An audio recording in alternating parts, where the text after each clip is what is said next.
Break के बाद करते हैं एक क्राइम खबर पे। बता दें कि एक तरफा प्यार में मुस्लिम युवक ने युवती को जिंदा जलाया, धारा 144 हुआ लागू। नमस्कार, आप देख रहे हैं 24 इंडिया न्यूज और मैं हूं आपके साथ आनंद कुमार गिरी। और बात करते हैं पूरी खबर पे।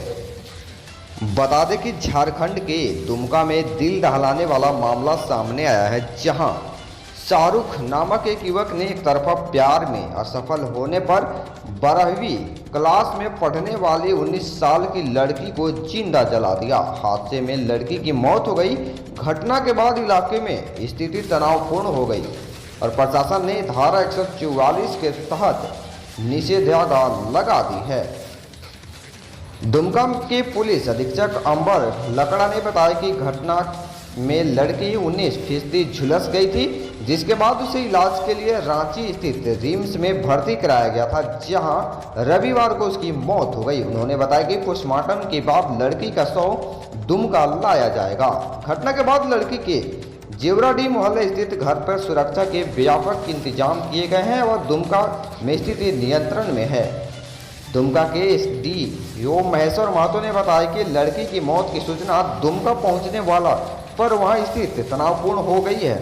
विश्व हिंदू परिषद और बजरंग दल ने दोषी को फांसी देने की मांग को लेकर जमकर नारेबाजी की और विरोध प्रदर्शन किया। उन्होंने बताया कि विरोध प्रदर्शन के बाद हालत को ध्यान में रखते हुए दुमका शहर में सीआरपीसी की धारा 144 के तहत निषेधाज्ञा लागू कर दी गई है।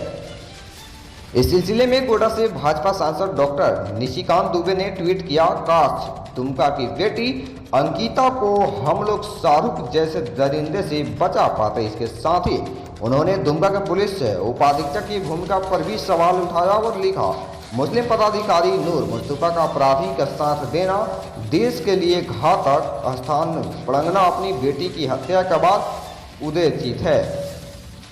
कृपया जितने भी लोग खबर को देख रहे हैं वीडियो को ज़्यादा से ज़्यादा शेयर करेंगे और चैनल को लाइक सब्सक्राइब जरूर करेंगे। बाद बाकी जितने भी लोग खबर पे बने हैं बने रहेंगे। आइए बात करते हैं आगे की कहानी।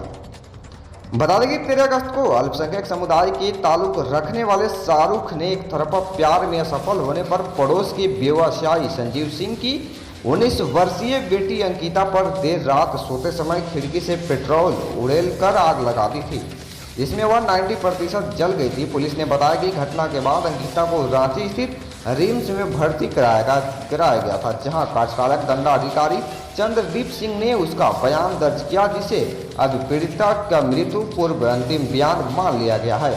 पुलिस ने बताया कि शाहरुख पिछले कुछ समय से अंकिता को परेशान कर रहा था और जब वह प्रेम संबंध रखने को राजी नहीं हुई तो आरोपी ने धमकी दी थी, अगर मेरा कहा नहीं मानेगी तो मैं तुम्हें मार डालूंगा। पुलिस ने आरोपी युवक शाहरुख को गिरफ्तार कर न्यायिक हिरासत में भेज दिया है। प्रदर्शनकारियों ने शाहरुख के खिलाफ फास्ट ट्रैक कोर्ट में मुकदमे चलाने की मांग की है।